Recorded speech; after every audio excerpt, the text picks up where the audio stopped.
Hello and welcome to the 10th part of direct and indirect speech. We were learning exclamatory sentences, and before that we have already learned how to transform assertive sentences, imperative sentences and interrogative sentences into indirect speech. And you might have enjoyed and learned all these types of sentences and transformation. તો આપણે શીખી રહ્યા હતા last વિડીયોમાં કે exclamatory sentence એટલે કે ઉદ્ગાર વાક્ય છે એને કઈ રીતે ઇનડિરેક્ટ સ્પીચમાં ટ્રાન્સફોર્મ કરી શકાય છે. તો એમાં જ કેટલાક વધારે એક્ઝામ્પલ્સની સાથે આપણે સમજીએ. તો જોઈએ, આ એક એક્ઝામ્પલ છે. એમાં એવું લખેલું છે કે Kanu said hurray I have won the match. કનુએ કહ્યું કે હુર્રે, હું મેચ જીતી ગયો. તો અહીંયા આ જે શબ્દ છે હુર્રે, આ શું છે? આ કોઈ ભાષાનો શબ્દ નથી. આ તાત્કાલિક લાગણીઓનો ઉદ્ગાર છે. Expression of sudden feeling, and it's not the word of any language. કોઈ પણ ભાષાના બોલનારા લોકો હુર્રે બોલી શકે છે, ઓહ બોલી શકે છે, બિંગો બોલી શકે છે, અલાસ બોલી શકે છે. આ બધા લાગણીઓના ઉદ્ગારો છે. તો લાગણીઓના ઉદ્ગારો છે એના ઉપરથી આપણને ખબર પડી જવી જોઈએ કે આ કેવા પ્રકારની લાગણી છે. તો hurray I have won the match, hurray હું મેચ જીતી ગયો. તો આ ખુશીની લાગણી છે, આનંદની લાગણી છે, મોજની લાગણી છે. તો કઈ રીતે આ વાક્યને આપણે ઇનડિરેક્ટ સ્પીચમાં ટ્રાન્સફોર્મ કરી શકીએ? તો જોઈએ, કનુ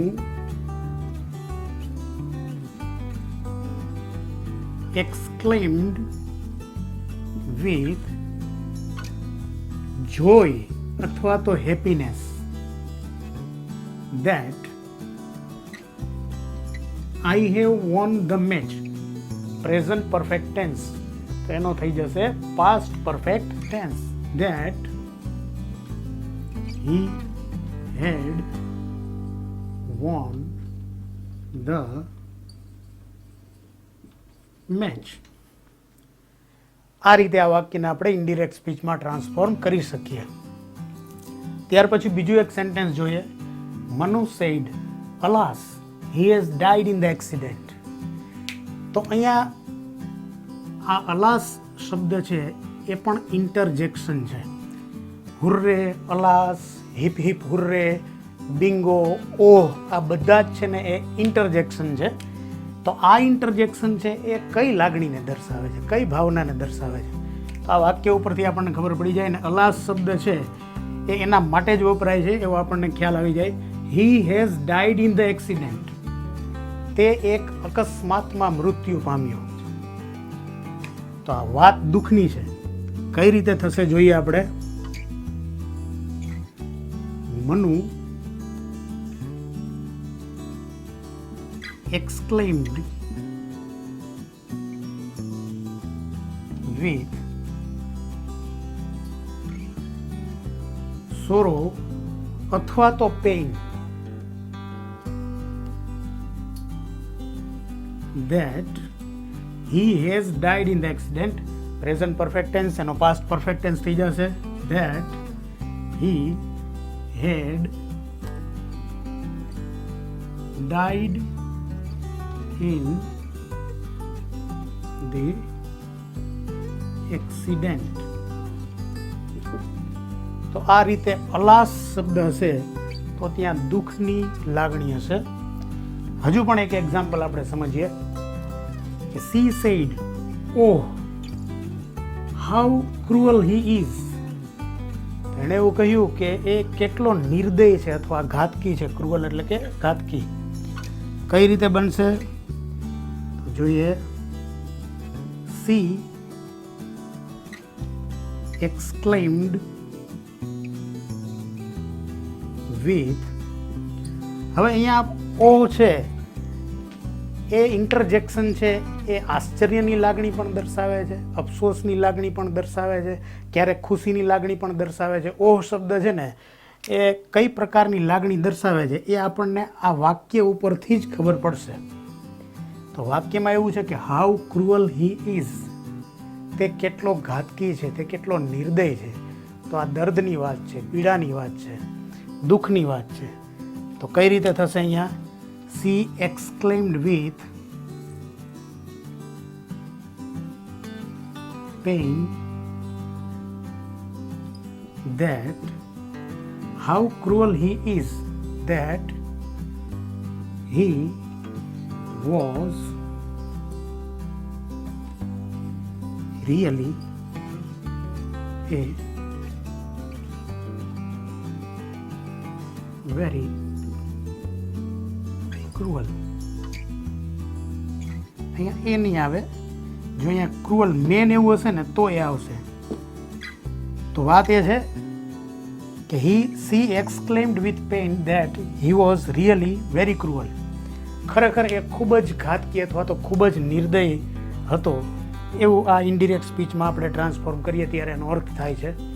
તો અહીંયા આપણે સમજવાનું એ છે કે હુર્રે, હિપ હિપ હુર્રે, બિંગો, અલાસ, આ બધા જે જે ઇન્ટરજેક્શન્સ છે એ જ્યારે વાક્યમાં આવતા હોય છે ત્યારે એને અનુસરીને એને જે યોગ્ય હોય એવી લાગણી પ્રમાણે આપણે એક્સક્લેમ્ડની સાથે જે ભાવનું નામ મૂકીએ છીએ એ મૂકવાનું હોય છે. એ સમજવું આ પ્રકારના વાક્યોમાં જરૂરી છે. Let's understand other 2 examples. તો સમજીએ બીજા 2 ઉદાહરણો આપણે. તો પેલું એક્ઝામ્પલ જોઈએ. હી સેડ ટુ મી, એણે મને કહ્યું, how kind of you to help me in my distress. How kind of you, તમે કેટલા ભલા છો, માયાળુ છો, દયાળુ છો. હાઉ કાઇન્ડ ઓફ યુ, શું કરવા માટે? ટુ હેલ્પ મી, મને મદદ કરવા માટે. In my distress. ડિસ્ટ્રેસ એટલે કે એક્સ્ટ્રીમ એન્ઝાઇટી, ખૂબ જ વધારે ચિંતા, મુશ્કેલી, તકલીફ. તો તમે મને મારી તકલીફમાં મદદ કરી, તમે કેટલા ભલા છો. આવો આનો અર્થ થાય છે આ વાક્યનો. તો આ ભલાઈ જે છે એના માટે એ શું કરે છે? તો એ આપણો આભાર માને છે, આભાર વ્યક્ત કરે છે. તો આ વાક્યને કેવી રીતે આપણે ઇનડિરેક્ટ સ્પીચમાં ટ્રાન્સફોર્મ કરી શકીએ? તો જોઈએ. હી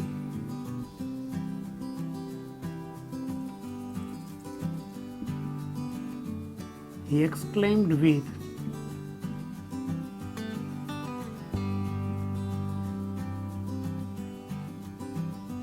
ગ્રેટફુલનેસ શબ્દનો પ્રયોગ થશે અહીંયા. ગ્રેટફુલનેસ એટલે કે આભાર. He exclaimed with gratefulness that, મને કહે છે he said to me, એટલે શું થશે અહીંયા? I was very kind to help him in his distress. તેને મેં તેની મુશ્કેલીમાં મદદ કરી, એની એક્સ્ટ્રીમ એન્ઝાઇટી વખતે મેં એની મદદ કરી એટલા માટે એણે મારો આભાર માન્યો. એટલે આ રીતે થશે હી એક્સક્લેમ્ડ વિથ ગ્રેટફુલનેસ. ગ્રેટફુલનેસ એટલે કે આભાર. તો બીજું એક એક્ઝામ્પલ જોઈએ. She said how stupid man he is. એણે કહ્યું કે કેટલો મૂર્ખ માણસ છે. મતલબ શું છે કે આને ગુસ્સો આવે છે આના પર.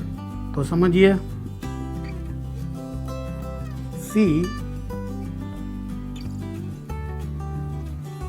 exclaimed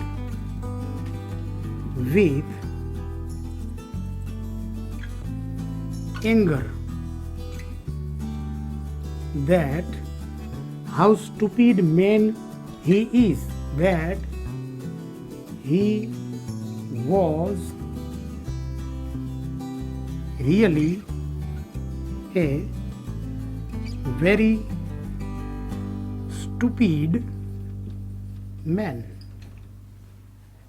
તો આ રીતે આપણે એક્સક્લેમેટરી સેન્ટેન્સીસ એટલે કે ઉદ્ગાર વાક્યોને ઇનડિરેક્ટ સ્પીચમાં ટ્રાન્સફોર્મ કરી શકીએ. Let's learn how to transform optative sentences into indirect speech. Indirect speechમાં optative sentences એટલે કે શુભેચ્છા દર્શક વાક્યોને કઈ રીતે ટ્રાન્સફોર્મ કરી શકાય એ આપણે સમજવાનું છે. So let's understand. John said to his teacher. જોને એના શિક્ષકને કહ્યું ગુડ મોર્નિંગ. એકદમ ઇઝી છે ઓપ્ટેટિવ સેન્ટેન્સીસ.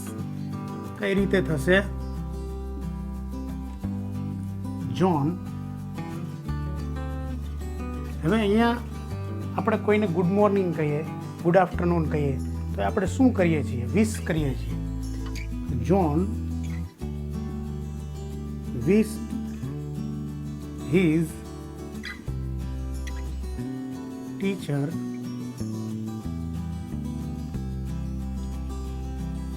Good morning. આટલું આસાન છે. તો આ રીતે આપણે આવા ઓપ્ટેટિવ સેન્ટેન્સને ઇનડિરેક્ટ સ્પીચમાં ટ્રાન્સફોર્મ કરી શકીએ. બીજું એક એક્ઝામ્પલ જોઈએ. My friend said to me, મારા મિત્રએ મને કહ્યું, thank you for your timely help. Timely એટલે કે સમયસર. સમયસર મદદ કરવા માટે તમારો આભાર, એવું મારા મિત્રએ મને કહ્યું. તો આ વાક્યને આપણે આ રીતે ટ્રાન્સફોર્મ કરી શકીએ કે માય ફ્રેન્ડ. અહીંયા આ જે થેન્ક વર્બ છે એટલે કે આભાર માનવો, એને જ આપણે રિપોર્ટિંગ વર્બ અહીંયા બનાવી દેવાનો છે. માય ફ્રેન્ડ થેન્કડ મી. શેના માટે? For my timely help. સમયસર મેં એને મદદ કરી એટલા માટે મારા મિત્રએ મારો આભાર માન્યો. તો આ રીતે થશે. લોજિકલી સમજવાનું છે કે કયું વર્બ છે એ અહીંયા રિપોર્ટિંગ વર્બ તરીકે ઉપયોગમાં આવશે. જોઈએ. આઈ said to my friend all the best. તો કોઈ એક્ઝામ આપવા માટે જતા હોય કે કોઈ મેચ રમવા માટે જતા હોય તો આપણે એને વિશ કરતા હોઈએ છીએ ઓલ ધ બેસ્ટ, શુભેચ્છા પાઠવતા હોઈએ છીએ. એકદમ ઇઝી વાત છે. I wished my friend all the best. આટલી સરળ રીતે આપણે ઓપ્ટેટિવ સેન્ટેન્સને ઇનડિરેક્ટ સ્પીચમાં ટ્રાન્સફોર્મ કરી શકીએ.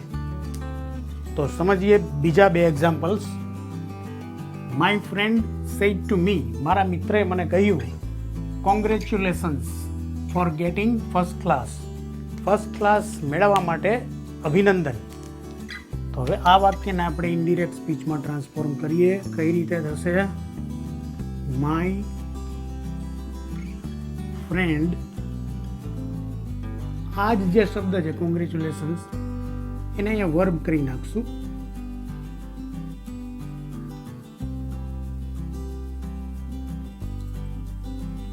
Congratulated. My friend congratulated me. શેના માટે? For gating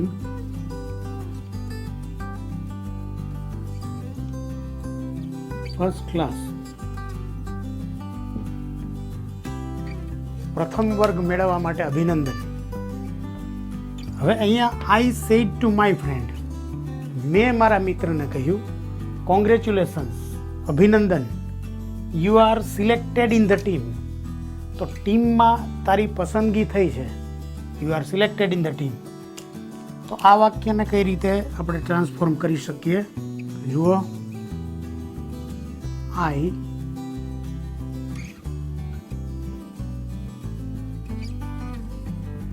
congratulated my friend. હવે અહીંયા જરા સમજો. on his being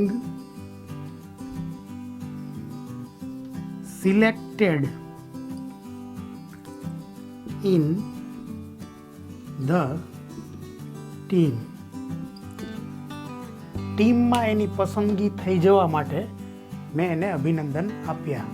તો ઓપ્ટેટિવ સેન્ટેન્સીસ એટલે કે શુભેચ્છા દર્શક વાક્યો છે એને આપણે આ રીતે ઇનડિરેક્ટ સ્પીચમાં ટ્રાન્સફોર્મ કરી શકીએ. સો my friends, this was a very important and very interesting topic of grammar, and that was direct and indirect speech. Direct અને ઇનડિરેક્ટ સ્પીચ એટલે કે પ્રત્યક્ષ અને પરોક્ષ કથન. આ ચેપ્ટરની આપણે અહીંયા પૂર્ણાહુતિ કરીએ છીએ. આ ચેપ્ટર માટે આપણે 10 વિડીયો જે છે એ બનાવેલા છે. તો આ 10 વિડીયો શરૂઆતથી અંત સુધી, દરેક વિડીયો શરૂઆતથી અંત સુધી જો આપ જોશો તો ડેફિનેટલી આપને ડિરેક્ટ અને ઇનડિરેક્ટ સ્પીચના ટોપિક વિશે કોઈ પ્રોબ્લેમ રહેશે નહીં.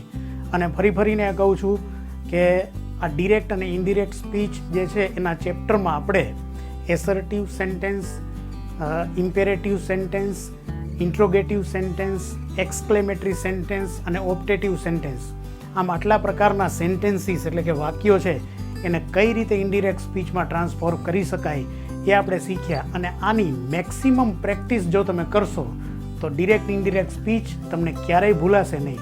અને ફરી પાછા આપણે ડિરેક્ટ અને ઇનડિરેક્ટ સ્પીચના અમુક વાક્યો અને અમુક પેરેગ્રાફની પ્રેક્ટિસ સાથે તો મળીશું જ. So I hope that you keep learning and take care of yourself. Have a nice time.